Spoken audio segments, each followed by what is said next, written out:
उत्साही personal energy channel में आप सभी का बहुत बहुत स्वागत है।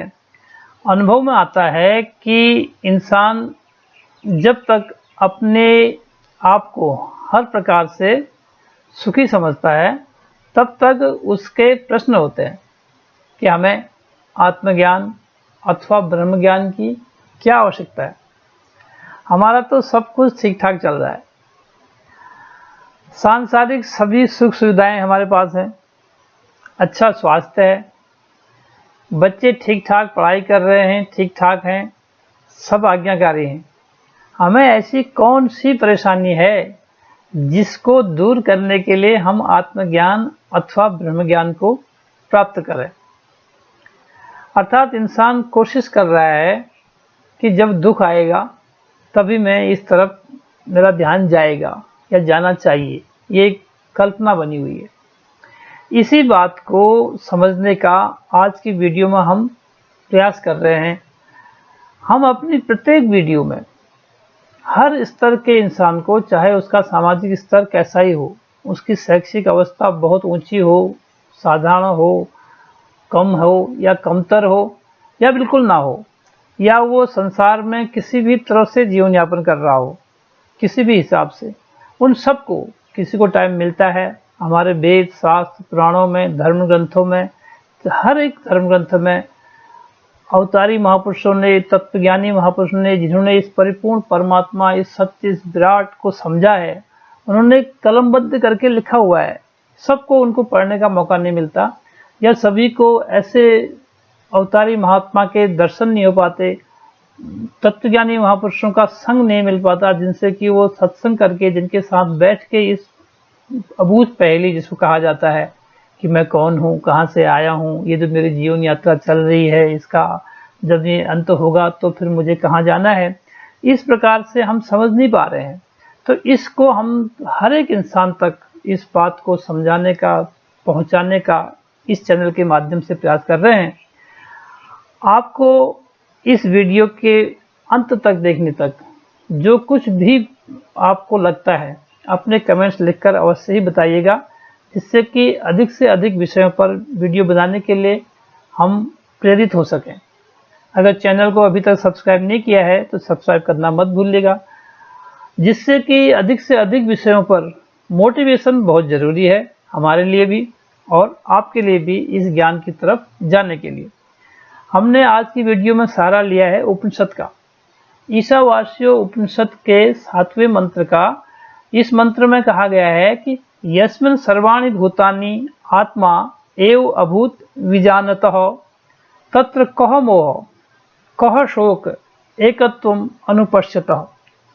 अर्थात जिस अवस्था में ज्ञानी पुरुष के लिए संपूर्ण चराचर जगत निज रूप परमात्मा ही हो जाता है, उस समय एकमात्र निज रूप को देखने वाले के लिए कहाँ मोह और कहाँ शोक रह जाता है। अर्थात वो शोक और मोह से सर्वथा रहित आनंद से परिपूर्ण हो जाता है।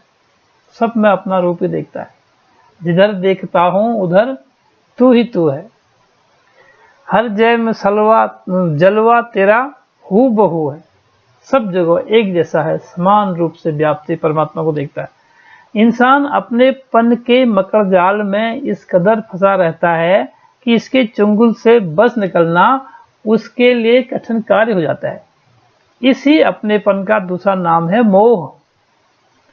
यह मेरी पत्नी, यह मेरा पति, मेरा पुत्र, मेरी पुत्री, मेरा मकान, मेरी जाति, मेरा पद प्रतिष्ठा, मेरा गांव, शहर, प्रांत, देश आदि आदि, यह सब क्षणभंगुर है।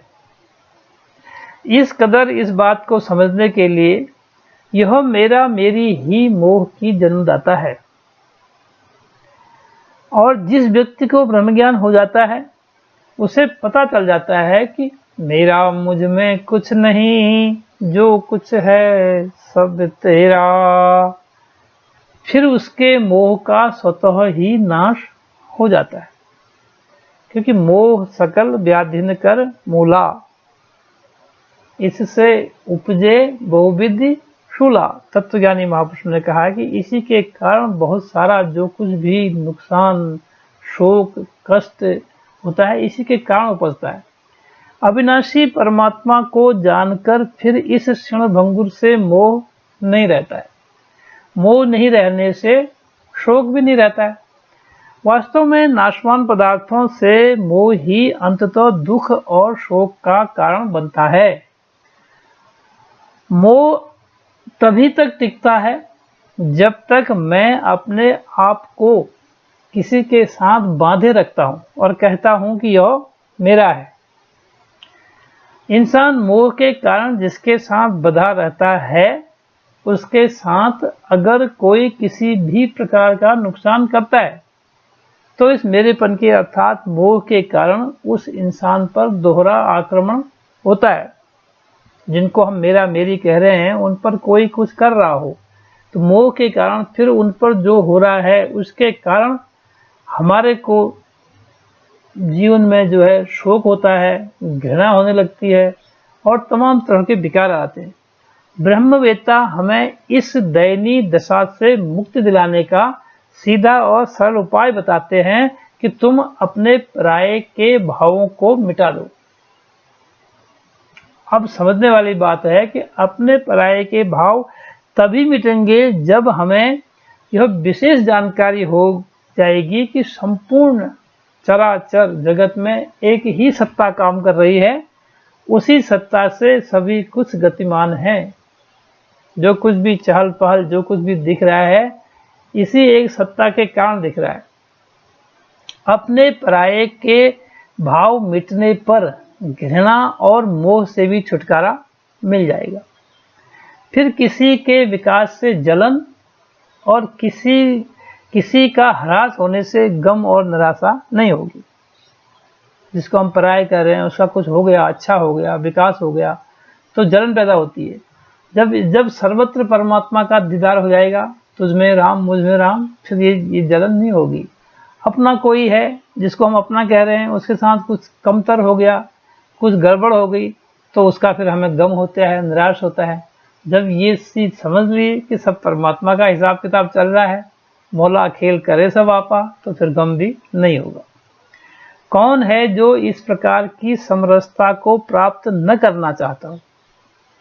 यही कारण है कि अपने अपने समय में सभी तत्वज्ञानी संतों ने सभी इंसानों को आत्मज्ञान प्राप्त करने की प्रेरणा दी है।